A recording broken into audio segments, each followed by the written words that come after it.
লক্ষ্য করেন আমাদের ক্যালকুলেটর যে ক্লাসটা ছিল অ্যাকাউন্ট থেকে আমি সেটাকে কিভাবে ইউজ করলাম, তো এখানে চেঞ্জটুকু দেখেন। এখানে কিন্তু আমি লিখছি কি ইউজেস, লক্ষ্য করছেন ইউজেস লিখছি। সো যখন একটা ক্লাস আরেকটা ক্লাসকে ইউজ করে হ্যাজ এ পর্যায়ে নেয়, বাই দ্য ওয়ে আলটিমেটলি কিন্তু আমি সেটাকে হ্যাজ এ নিয়ে গেছিলাম পরে কোনো একটা সময়, তাই না? কিন্তু আমি প্রথম যখন কোড লিখে একটা মেথডের ভিতরে ওটা ইনস্ট্যান্স তৈরি করছি, এজন্য আমি এটার মধ্যে লিখছি কিন্তু ইউজেস, যে ক্লাস একে ইউজ করে। এটা এক ধরনের অ্যাসোসিয়েশন রিলেশনশিপ। চলে আসি এখন যে অংশটুকু করলাম এটার কোডটা লিখি। ডিটেইলস আর লিখবো না, এখন একটু হাই লেভেল থেকে দেখাই।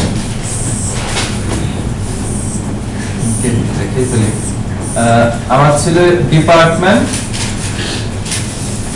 ডিপার্টমেন্ট ক্লাস, তার মধ্যে ছিল কোড, তার মধ্যে ছিল নেম, তার মধ্যে ছিল স্টুডেন্ট লিস্ট, তাই না? Student list. ওকে, এখানে ছিল দুইটা তিনটা মেথড, একটা ছিল কি অ্যাড স্টুডেন্ট, মিলে কিনা দেখেন। তারপর হলো গেট অল স্টুডেন্ট, তাই না?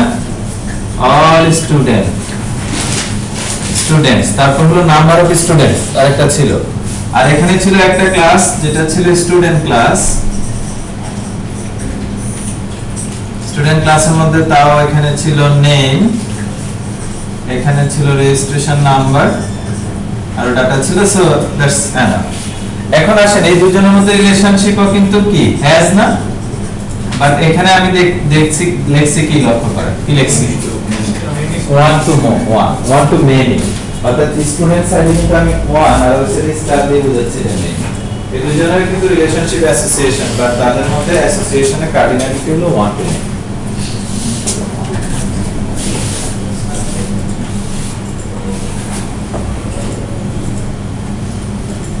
Right? Okay. That's all. Just association relationship এর আলোচনা। অ্যাসোসিয়েশনে যে মেনি টু মেনি হয় না তা না, but many two many relationship আসলে ওয়ান টু মেনিতে ভেঙে ফেলা হয়।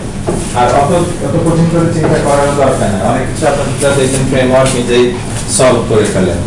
ওকে, এখানে ওয়ান টু মেনি কারণে আমাদের এখানে কি এসেছিল, এখানে এটা কি অ্যারে টাইপ এসেছিল না, তাই না?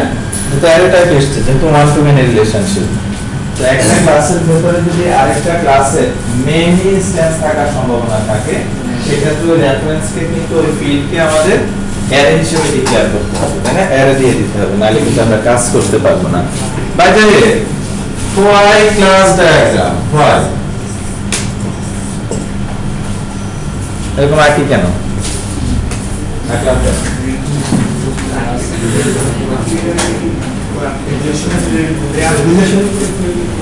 কে বোঝার জন্য?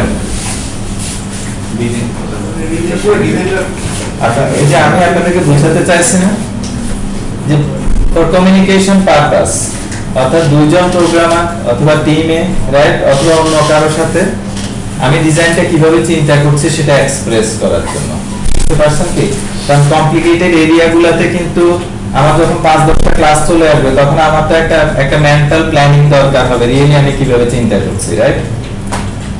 লাস্ট ওয়ান, খুব ভালো করে দেখছেন আপনারা, প্রথম যখন আমরা ডিজাইন করি তখন আমাদের এই অংশটুকু ছিল না, সময়ের সাথে সাথে কিন্তু গ্রো করছে।